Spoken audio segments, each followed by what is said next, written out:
নমস্কার, আমি Tanushree Mitrapal, reiki master teacher.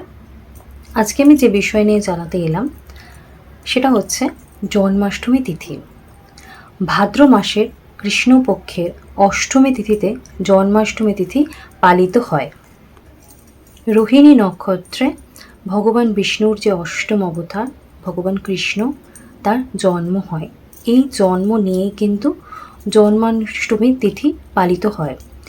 এই তিথি এই বছর 2025 সালের 15ই আগস্ট রাত্রি 1:17 AM পড়েছে এবং এই তিথি পালিত হবে পরের দিন 16ই আগস্ট, এবং এই দিন সারা দিন এই তিথি থাকছে, অষ্টমী তিথি থাকছে রাত 10:49 PM অবধি।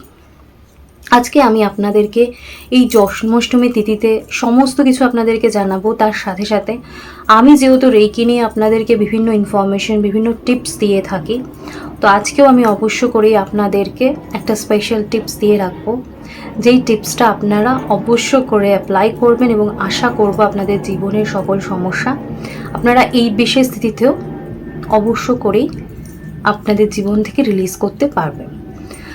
তো প্রত্যেক দিনের মতো আমি আজকেও আপনাদেরকে যেটা মনে করিয়ে দেবো সেটা হচ্ছে, যারা আমার চ্যানেলে ভিডিও দেখছেন তারা প্লিজ আমার চ্যানেলটা সাবস্ক্রাইব করে নেবেন। আমার ভিডিও যদি আপনাদের ভালো লাগে তাহলে লাইক করে আমার ভিডিও কেমন লাগছে সেটাও আমাকে কমেন্টস করে জানাবেন, বা আপনাদের যদি কোনো কোয়ারিজ থাকে সেটাও আপনারা আমাকে জানাতে পারেন। আর আমি এখন প্রত্যেক দিন সপ্তাহে শনিবার, রবিবার এবং বৃহস্পতিবার 3 দিন আমি 4:30টার সময় লাইভে আসছি। তো যারা আমার সাথে সামনাসামনি কথা বলতে চান তারা আমার লাইভে অবশ্য করেই উপস্থিত থাকতে পারেন। আমি পোস্ট দিয়ে রাখবো লাইভ ডিটেলস, যে কখন কীবার আসছি তাও আমি বলে দিলাম, তো আপনারা জয়েন করতে পারেন। কারণ অনেকেই ফোন করছেন যে নানা রকম সমস্যা আছে, কথা বলতে চাইছেন, তো ডিরেক্ট তো সেই হিসেবে বলবো যে আপনারা লাইভ জয়েন করতে পারেন। তো আলোচনা করছি এই যে জন্মাষ্টমী তিথি, এই জন্মাষ্টমী তিথির মাহাত্ম্য বা তিথির সম্বন্ধে সমস্ত কিছু আপনাদেরকে বলবো। তো সেই ভিডিও ডিটেলসটা জানার জন্য অবশ্য করে পুরো ভিডিওটা দেখবেন, স্কিপ করবেন না, কারণ অনেক ইনফরমেশন থাকবে, যদি স্কিপ করে যান তাহলে সেটা মিস হয়ে যেতে পারে। সবার আগে আলোচনা করব যে এই তিথি আমরা কেন পালন করব। দেখুন, জীবনের সকল বাধা, মনের সকল অশান্তিকে দূর করার জন্য আমরা এই তিথিকে পালন করব বা পূজা করব। তো এক্ষেত্রে বলে রাখি, ধরুন কোনো দম্পতি তারা সন্তান চাইছেন, তো তারা সেই উদ্দেশ্যে কিন্তু এই পূজা করতে পারেন। ধরুন আপনার জীবনে এমন একটা সমস্যা রয়েছে, আপনার শারীরিক সমস্যা, মানসিক সমস্যা, সেই সকল সমস্যাকে দূর করার জন্য আপনার যে দুর্ভাগ্য চলছে, আপনি বুঝতে পারছেন আপনি দুর্ভাগ্যের মধ্যে রয়েছেন, তো আপনার এই দুর্ভাগ্যকে আপনি সৌভাগ্যে যখন স্থানান্তরিত করতে চান বা কনভার্ট করতে চান, তার সাথে সাথে আপনার জীবনের নানা বাধাকে আপনি যদি কাটিয়ে উঠতে চান, তাহলে অবশ্য করে আপনাকে এই পূজা করতে হবে। এই জন্মাষ্টমীর পূজা বা এই তিথির কিন্তু মেইন যে উদ্দেশ্য সেটা হচ্ছে অশুভ যে শক্তি, সেই অশুভ শক্তির কিন্তু বিনাশ, এবং তার সাথে সাথে কিন্তু আমরা শুভ শক্তিকে, তার যে প্রতিষ্ঠা, তার যে জয়, সেটাই সেই তিথির জন্যই কিন্তু, সেই উদ্দেশ্যই কিন্তু এই জন্মাষ্টমীর তিথি পালিত হয়। আপনাদেরকে বলে রাখি, যারা এই পুজো বা উপবাস করবেন তারা আগের দিনকে কি কি নিয়ম পালন করবেন। তারা অবশ্য করেই ওই দিনকে, মানে আগের দিনকে নিরামিষ খাবেন, এবং পুজোর দিনকে আপনারা নির্জলা উপবাস করবেন। যারা পারবেন না তারা ফল, দুধ এইসব খেয়ে আপনারা পুজো করতে পারেন। আর পুজোর সম্পূর্ণ দিন আপনারা চালের কোনো খাবার খাবেন না, এটা থেকে আপনাদের বিরত থাকতে হবে। এই যে নিয়মগুলো, এগুলো অনেকের গুরুত্বপূর্ণ নিয়ম হিসেবে ধরে নেন, বা অনেকেই জানেন, বাট অনেকেই আছেন যারা জানেন না, তাই প্রত্যেকটা ক্ষেত্রে কিন্তু আমি এগুলো উল্লেখ করে দিই। মথুরা রাজ্যের রাজা ছিলেন উগ্রসেন। তার 2 সন্তান ছিল, এক হচ্ছে কংস আর এক হচ্ছে দেবকী। কংস ছিলেন উগ্র এবং হিংস্র, কিন্তু কংস উগ্র এবং হিংস্র থাকা সত্ত্বেও সে কিন্তু তার বোন দেবকীকে খুব ভালোবাসত, এবং সে রাজা হওয়ার জন্য তার পিতাকে কিন্তু সে কারাবাস করেছিল, অর্থাৎ পিতাকে সে বন্দি করে তারপর কিন্তু সে মথুরার রাজা হয়।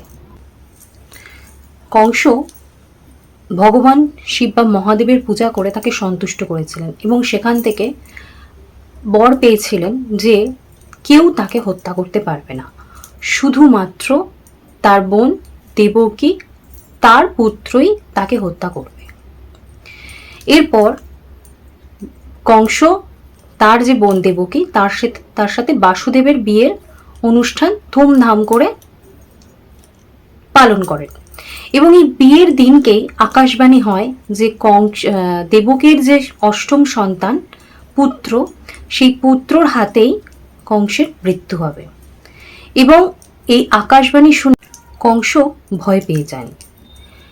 তিনি দেবকীকে মারতে চান, হত্যা করতে চান, কিন্তু বাসুদেব তাকে বলেন যে এই মুহূর্তে, অর্থাৎ তার সবে বিয়ে হয়েছে, এই অবস্থায় যদি তিনি তার মনকে হত্যা করেন তাহলে সেটা একটা অনেক বড় পাপ হবে।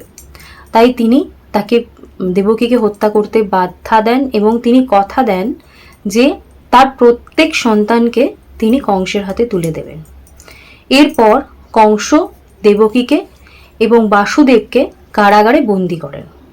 কারাগারের মধ্যেই 6 জন সন্তানকে কংস ধ্বংস করেন এবং সপ্তম যে গর্ভ, সেই গর্ভকে যোগমায়ায় রোহিণীর গর্ভে স্থানান্তরিত করা হয় এবং সেখান থেকেই বলরামের জন্ম হয়। অষ্টম গর্ভ কৃষ্ণ, যার জন্ম হয় শেষনাগের তার পিছনে ছিলেন এবং এই কৃষ্ণ জন্মানোর পর কৃষ্ণ কিন্তু লালন পালন অর্থাৎ বেড়ে উঠছেন, দেখাশোনা করছেন কিন্তু যশোদা মাতা। এই যে সম্পূর্ণ আমরা গল্পটা শুনলাম, এই পাঠটা কিন্তু আপনাদেরকে করতে হবে। এরপর কিন্তু আপনারা পূজা পাঠ করে উপবাস কিন্তু তারপর আপনারা ভঙ্গ করতে পারেন। রেকি জানেন, তার অবশ্য করে রেকি প্র্যাকটিস করবেন।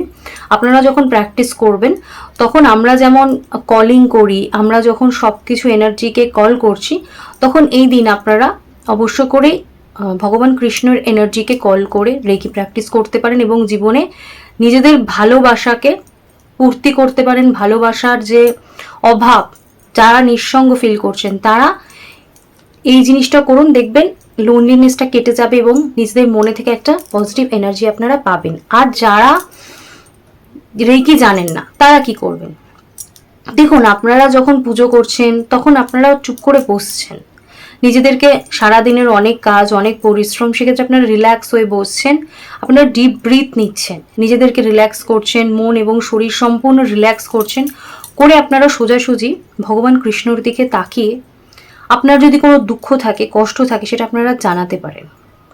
তার সাথে সাথে ভগবান ঈশ্বরের যে পজিটিভ এনার্জি সেটা আপনি ফিল করছেন।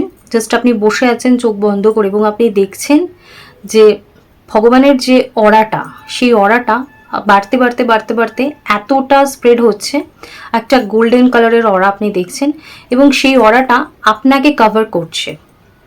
আপনি দেখছেন আপনি এতটা প্রোটেক্টেড থাকছেন বা অরার মাধ্যমে আপনি এমনভাবে জড়িয়ে রেখেছে অরাটা আপনাকে যে আপনার যত কমপ্লিকেশন আছে, যত নেগেটিভিটি আছে, সমস্ত কিছু আপনার লাইফ থেকে রিলিজ হয়ে যাচ্ছে। কেউ আপনার ক্ষতি করছে, কেউ কুদৃষ্টি দিচ্ছে বা আপনার সম্পর্ককে আপনি প্রোটেকশন দিতে পারছেন এবং যত নেগেটিভিটি আছে সমস্ত কিছু কিন্তু আপনার রিলিজ হয়ে যাচ্ছে। এই জিনিসগুলো আপনি ভাবুন, দেখবেন সত্যি করেই কিন্তু এই প্রোটেকশনগুলো পাওয়া যায়। তাই বিশ্বাসে মিলায় বস্তু তর্কে বহুদূর কথাটা যেমন ঠিক, তাই আমরা যদি বিশ্বাস করে করি আমরা অনেক কিছু পাবো। করে দেখুন, আমি বলছি আপনারা অবশ্য করেই রেজাল্ট পজিটিভ পাবেন। তো আজকে আমি আমার আলোচনা এখানেই শেষ করলাম। যদি আপনাদের আমার আলোচনা ভালো লাগে তাহলে প্লিজ একটা লাইক করে কমেন্টস করে দেবেন। আপনাদের লাইক কমেন্টস কিন্তু আমার জন্য খুব দরকার। আমাকে প্লিজ সাপোর্ট করবেন, আমার পাশে থাকবেন আর আমাকে ভালোবাসা দিতে কার্পণ্য করবেন না। তাই আজকের আলোচনা আমি এখানেই শেষ করছি। সকলে সুস্থ থাকবেন, ভালো থাকবেন। দেখা হচ্ছে অন্য কোনো দিন অন্য কোনো বিষয় নিয়ে। নমস্কার।